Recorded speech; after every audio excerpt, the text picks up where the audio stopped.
Γεια σας φίλοι μου, είμαι η Έλλη και χαίρομαι πολύ που είμαι και πάλι μαζί σας. Στο απόψινό μάθημα υδατογραφίας θα μιλήσουμε για μία πολύ όμορφη τεχνική, την wet on wet τεχνική στην υδατογραφία, δηλαδή υγρό επάνω σε υγρό. Είναι μία τεχνική που αναπτύχθηκε κατά την αναγέννηση από πολύ σπουδαίους καλλιτέχνες και σήμερα είναι εξαιρετικά διαδεδομένη. Το βίντεο αυτό όμως θα είναι αφιερωμένο και στο φθινόπωρο. Το φθινόπωρο είναι η αγαπημένη μου εποχή. Λατρεύω τα χρώματα τα οποία έχει η φύση, λατρεύω τις μυρωδιές και όλα όσα έχουν να κάνουν με την θαλπορή, τη ζεστασιά και την ομορφιά της φύσης. Από μια βόλτα που έκανα πριν από 2 μέρες, στο βουνό, στο δάσος, μάζεψα ορισμένα φύλλα και αποφάσισα να ζωγραφίσουμε φύλλα βελανιδιάς. Η εποχή του φθινοπόρου είναι μια ιδιαίτερη εποχή.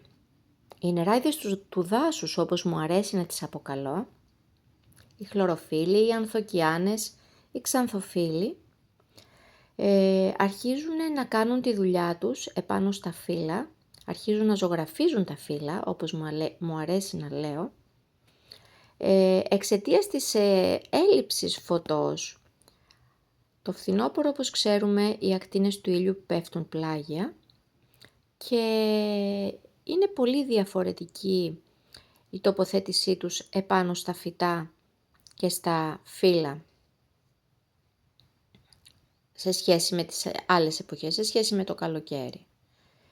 Η χλωροφύλλη λοιπόν, που είναι απαραίτητη για την ανάπτυξη των φυτών, είναι αδερφός της ο ήλιος και ο αέρας, είναι υπεύθυνη να απορροφά, όπως ξέρουμε, τις κόκκινες και τις μπλε ακτίνες. Οι ανθοκιάνες είναι μια ομάδα χρηστικών που υπάρχουν σε καλοπιστικά φυτά και σε δέντρα και έχουν την ιδιότητα να προστατεύουν το φυτό σε δυσμενείς περιβαλλοντικές συνθήκες, καθώς περιέχουν αντιοξυδωτικά. Δίνουν το κόκκινο χρώμα στα φυτά και στα φρούτα. Τα βοηθά να αντέξουν το ψύχος ή την υπερβολική ζέστη. Οι ξανθοφύλλες, από την πλευρά τους, είναι οργανικές κυκλικές χημικές ενώσεις, τα λεγόμενα καροτονοειδή, και βρίσκονται σε όλα τα φύλλα τα πράσινα. Όταν λοιπόν λιγοστεύει το φως του ήλιου, η χλωροφύλλη δίνει τη θέση της στις ανθοκιάνες και στην ξανθοφύλλη. Γι' αυτό και τα φύλλα αρχίζουν σιγά σιγά να κιτρινίζουν, να κοκκινίζουν, να γίνονται καφέ και στο τέλος να πέφτουν. Τα χρώματα που επιλέγω στο σημερινό βίντεο είναι το λαδί, είναι η ζεστή και η ανοιχτή όχρα και ένα λιγάκι πιο έντονο πράσινο, τα οποία θα με βοηθήσουν να αποδώσω τέλεια τα φύλλα που αποφάσισα να σας δείξω πώς να ζωγραφίσετε. Η τεχνική wet on wet είναι μια πολύ όμορφη τεχνική, όπως σας είπα, γιατί μας βοηθάει να αποδώσουμε τα χρώματα της φύσης εξαιρετικά, αρκετά ρεαλιστικά και δίνει συνάμα μία μαγεία στο τελικό αποτέλεσμα. Στην wet on wet τεχνική βρέχουμε το χαρτί αρκετά καλά στο σημείο που θέλουμε να χρωματίσουμε. Η τεχνική αυτή είναι εξαιρετικά διαδεδομένη λόγω της ικανότητάς της να δημιουργεί μαλακές άκρες και διαβαθμισμένα χρώματα. Είναι ιδανική για ουρανούς και τοπία.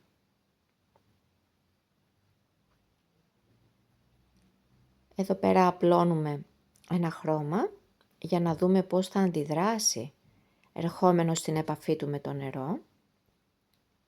Μπορούμε να το περάσουμε όπως σας έδειξα στην αρχή ή ακουμπώντας απλά το πινέλο σε κάποια σημεία που θέλουμε να βάλουμε το χρώμα. Μπορούμε να το απλώσουμε, να σηκώσουμε το χαρτί μας και να το αφήσουμε να κυλήσει προς τα κάτω ή προς το σημείο που θέλουμε να πάει το χρώμα. Έχουμε με αυτήν την τεχνική την ευελιξία και τη δυνατότητα δημιουργίας ατμοσφαιρικών σκηνών και την καθιστούν ένα αναπόσπαστο εργαλείο στη σύγχρονη υδατογραφία. Είναι μαγικό το πώς μπορούμε να αποδώσουμε τη βροχή, μία καταιγίδα, ένα ομιχλώδες τοπίο. Η wet on wet τεχνική είναι η ιδανική τεχνική για να δημιουργήσουμε φόντα. Για να δημιουργήσουμε ιδιαίτερες υφές και ατμοσφαιρική αίσθηση.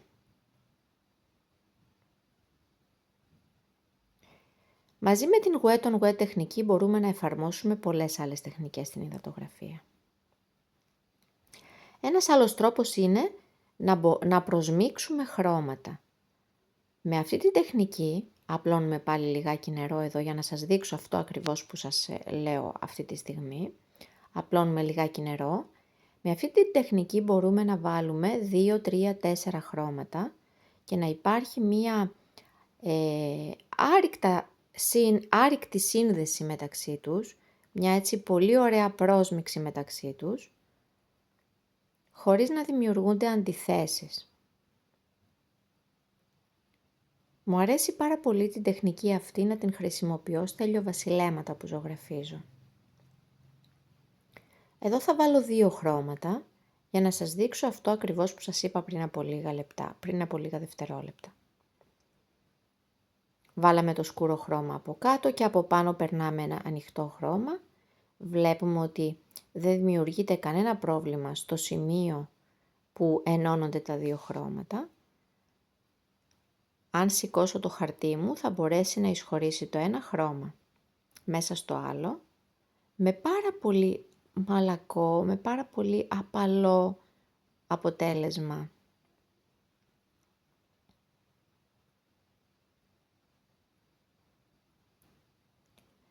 Μπορώ να το βοηθήσω φυσικά και εγώ, είτε σηκώνοντας το χαρτί, είτε με το πινέλο μου ανακατεύοντας τα 2 χρώματα στο σημείο που θέλω να ενωθούν.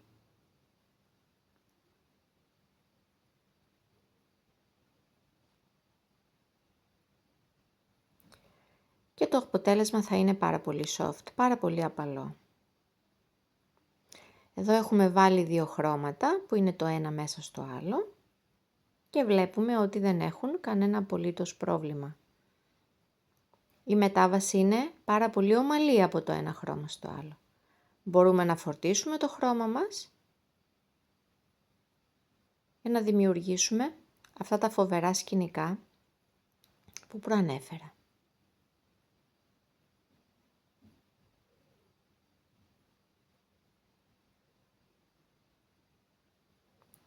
Αυτές είναι 2 πολύ βασικές τεχνικές για να δημιουργήσουμε εξαιρετικά φόντα στις υδατογραφίες μας.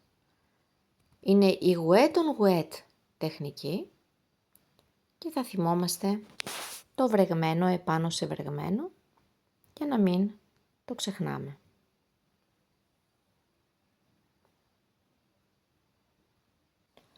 Ας δούμε τώρα για ποιο λόγο προτιμούμε το χαρτί στην τεχνική της ακουαρέλας.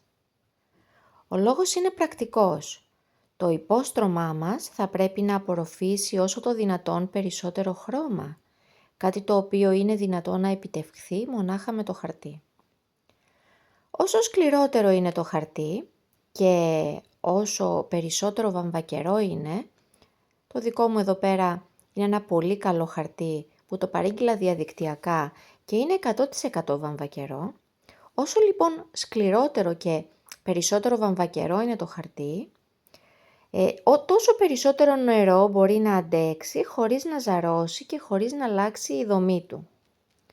Το σκληρότερο χαρτί μοιάζει περισσότερο με χαρτόνι και είναι σίγουρα το πιο ιδανικό. Εδώ λοιπόν υπάρχουν 2 τρόποι για να σχεδιάσουμε τα φύλλα μας. Ένας τρόπος για κάποιον που δεν τολμάει να κάνει έτσι μόνος του κάποια σκίτσα ακόμη, είναι να πάρει ένα φύλλο και να κάνει το περίγραμμα προσεκτικά με το μολυβάκι του. Ένας άλλος πολύ απλός τρόπος που θα σας δείξω τώρα είναι να σχεδιάσουμε μία γραμμή, επάνω σε αυτήν να βάλουμε πλάγια κάποιες άλλες μικρότερες, δημιουργώντας έτσι, ας το πούμε, τον σκελετό του φύλλου μας. Αν προσέξετε τα φύλλα, έχουν αυτόν τον σκελετό. Είναι αυτές οι διακλαδώσεις που βρίσκονται μέσα στο φυλαράκι, σε κάθε φυλαράκι. Και με την βοήθεια αυτού του διαγράμματος, αυτού του σκελετού, πολύ προσεκτικά θα πάμε και θα σχηματίσουμε ένα πάρα πολύ όμορφο μικρό φυλαράκι βελανιδιάς. Με τον ίδιο ακριβώς τρόπο θα κάνω και ένα δεύτερο. Τα δύο φύλλα θα τα κάνω να είναι ενωμένα μεταξύ τους. Χρησιμοποιώ μία λοξή γραμμή μεγάλη και πάνω σε αυτήν, κάπως σαν ψαροκόκαλο, σχηματίζω τις άλλες τις μικρότερες γραμμούλες. Και περνώντας από τις κορυφές αυτών των γραμμών, φτιάχνω καμπύλες και σχηματίζω ένα λίγο μεγαλύτερο φύλλο βελανιδιάς. Είναι τόσο όμορφα αυτά τα φύλλα βελανιδιάς. Πραγματικά με μαγεύουν. Θα πάμε να τα κάνουμε όμως λιγάκι πιο αχνά. Δεν μας αρέσει, δεν θα είναι ωραίο το τελικό αποτέλεσμα αν φαίνεται η μολυβιά. Οπότε θα πάρουμε μία γομολάστιχα ή ένα ψωμάκι. Το ψωμάκι δεν είναι άλλο από μία μαλακή γομολάστιχα την οποία μπορούμε να τη ζυμώνουμε. Είναι ειδική για την υδατογραφία, ακριβώς για αυτή τη δουλειά. Οπότε παίρνουμε το ψωμάκι μας ή τη γομολάστιχά μας. Εδώ βλέπετε μπορώ να τη ζυμώσω. Και το καταπληκτικό σε αυτό το υλικό είναι ότι ενώ μπορεί να έχω σβήσει πάρα πολλά σχέδια και να φαίνονται οι μολυβιές επάνω στο υλικό, δεν μου αφήνει καθόλου μουτζούρες και βρωμιές στο χαρτί μου. Βλέπετε έκανα τα φύλλα να φαίνονται, τα περιγράμματα των φύλλων να φαίνονται πιο αχνά και θα πάμε να εφαρμόσουμε την wet on wet τεχνική. Σήμερα θα ζωγραφίσουμε μόνο με wet on wet τεχνική. Με τη βοήθεια του πινέλου μας θα πάρουμε σταγονίδια νερού και θα τα βάλουμε μέσα από το περίγραμμα σε όλη την επιφάνεια του φύλλου που θέλουμε να ζωγραφίσουμε. Στη συνέχεια θα απλώσουμε προσεκτικά μέσα από το περίγραμμά μας το νερό, προσέχοντας να μην ξεφύγει έξω από αυτό. Και το ίδιο ακριβώς που θα δείτε εδώ θα το εφαρμόσουμε και στα δύο φύλλα.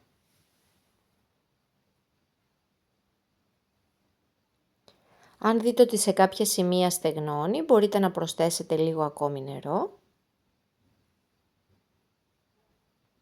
Θα πρέπει να δείτε το χαρτί σας να είναι αρκετά γυαλιστερό. Σε κάποιο άλλο μάθημα, ίσως να μιλήσουμε για τα 7 επίπεδα υγρασίας του νερού. Ωραία, νομίζω πως το έχω απλώσει το νερό αρκετά καλά και θα ξεκινήσω να απλώνω το πρώτο χρώμα, την πρώτη στρώση, η οποία θα είναι το πιο φωτεινό χρώμα από την παλέτα μου. Η φωτεινή όχρα.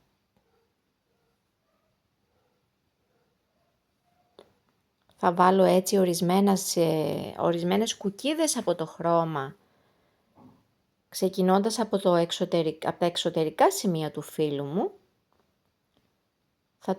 Θα το αφήσω να απλωθεί λιγάκι με τη βοήθεια του νερού, αλλά θα το βοηθήσω και εγώ, απλώνοντάς το στα σημεία που θέλω να έχω περισσότερο φως επάνω στο φύλλο μου.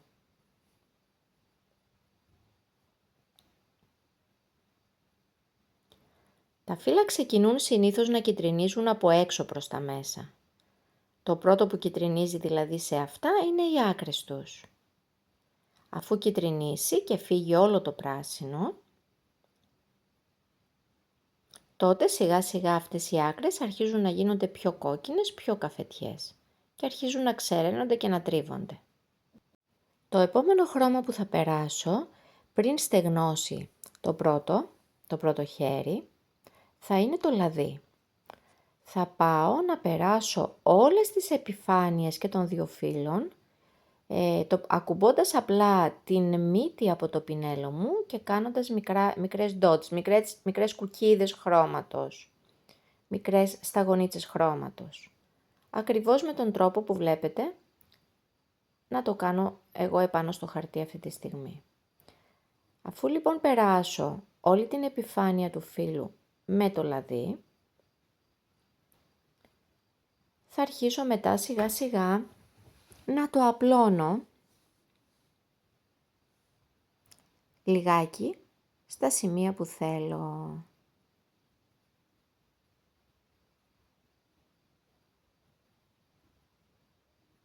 Εκεί που θέλω να έχω περισσότερο λάδι φυσικά θα βάλω περισσότερες τέτοιες σταγόνες. Και εδώ αρχίζω να το απλώνω προσέχοντας ιδιαίτερα τις άκρες.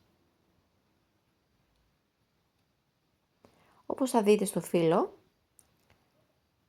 έχει ακριβώς αυτές τις κουκκίδες μέσα του το φύλλο. Είναι τα σημεία όπου έχει αρχίσει το πράσινο να δίνει τη θέση του στο ξανθό, στο πιο καφέ χρώμα. Θα κάνω το ίδιο και στο δεύτερο φύλλο. Είναι κάτι πάρα πολύ απλό και εύκολο. Είναι μια ιδανική τεχνική για αρχάριους.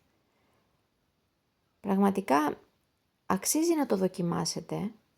Μην το φοβάστε, δοκιμάστε το. Έτσι κι αλλιώς το βίντεο αυτό το δείχνω αρκετά αναλυτικά, είναι αρκετά κατανοητό. Και είμαι σίγουρη πως αν όχι με την πρώτη, με τη δεύτερη προσπάθεια, θα καταφέρετε να έχετε κι εσείς ένα εκπληκτικό αποτέλεσμα.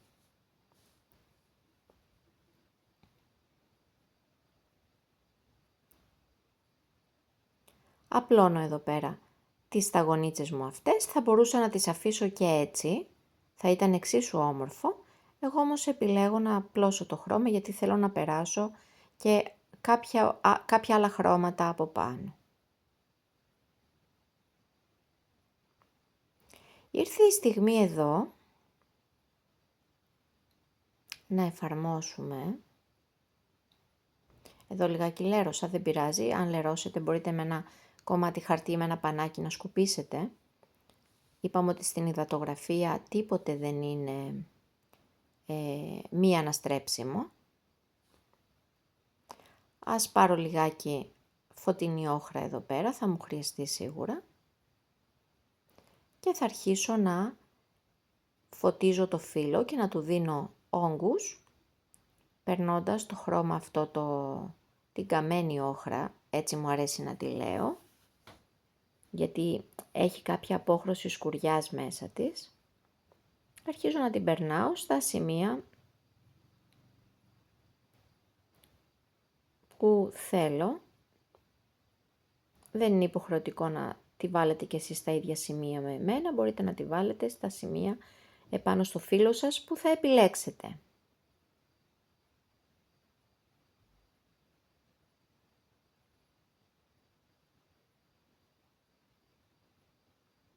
Βλέπουμε ότι ήδη τα φύλλα μας αρχίζουν να παίρνουν έτσι μια λίγο πιο ρεαλιστική όψη.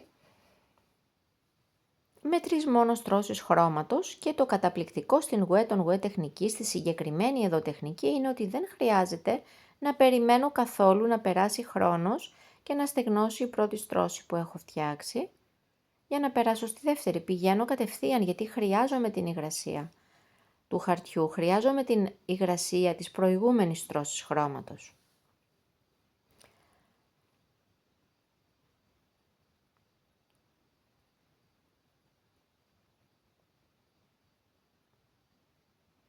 Εδώ προσθέτω και λαδί ταυτόχρονα, ένα σκοτωμένο πράσινο, εν πάση περιπτώσει, αν δεν έχετε λαδί, σε κάποια σημεία. Και ήρθε η στιγμή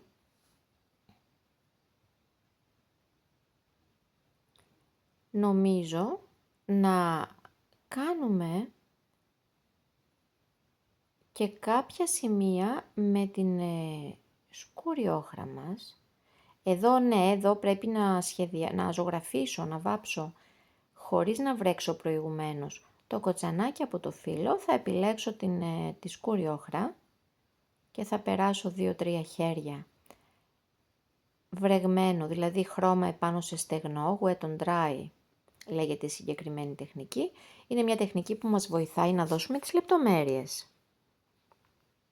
Με τη βοήθεια μιας οδοντογλυφίδας θα σχηματίσουμε, θα χαράξουμε τον σκελετό του φύλλου. Δεν χρειάζεται να πάρουμε ένα πινέλο, γιατί μπορεί να κάνουμε ζημιά καθώς είναι υγρό το φύλλο μας, οπότε μια οδοντογλυφίδα ή ένα αιχμηρό κλαδάκι, θα μπορέσει να κάνει σωστά τη δουλειά του. Μου αρέσει πάρα πολύ αυτό, είναι ένα πάρα πολύ όμορφο και έξυπνο κόλπο.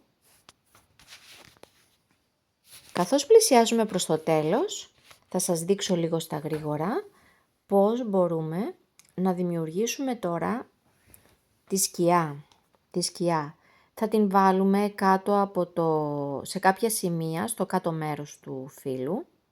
Θα χρησιμοποιήσουμε λιγάκι γκρίζο, διαλυμένο με νερό, και αυτό θα βοηθήσει το φύλο μας να αποκτήσει διάσταση, να αποκτήσει όγκο, να φαίνεται ότι είναι ζωντανό, ότι είναι αληθινό. Είναι καθοριστικό αυτό το βήμα. Εάν σας αρέσει το περιεχόμενό μου και επιθυμείτε να μαθαίνετε περισσότερα μυστικά, περισσότερες τεχνικές και να περνάτε μαζί μου κάποιες στιγμές δημιουργίας, παρακαλώ κάντε μια εγγραφή στο κανάλι μου, πατήστε like καθώς αυτό βοηθάει τον αλγόριθμο του YouTube και εμένα και πατήστε το καμπανάκι για να έρχονται ειδοποιήσεις αμέσως μόλις ανεβαίνει καινούριο περιεχόμενο.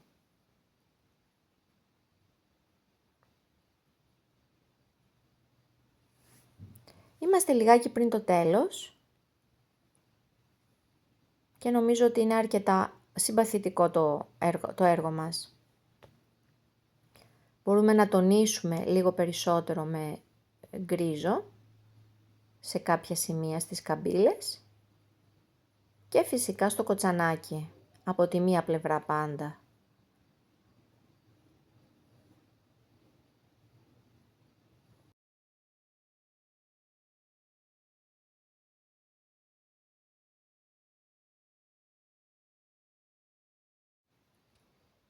Μερικές τελευταίες πινελιές, τονίζω τη σκιά ακόμη περισσότερο και θα προσθέσω μερικές φωτεινές λεπτομέρειες από καμένη όχρα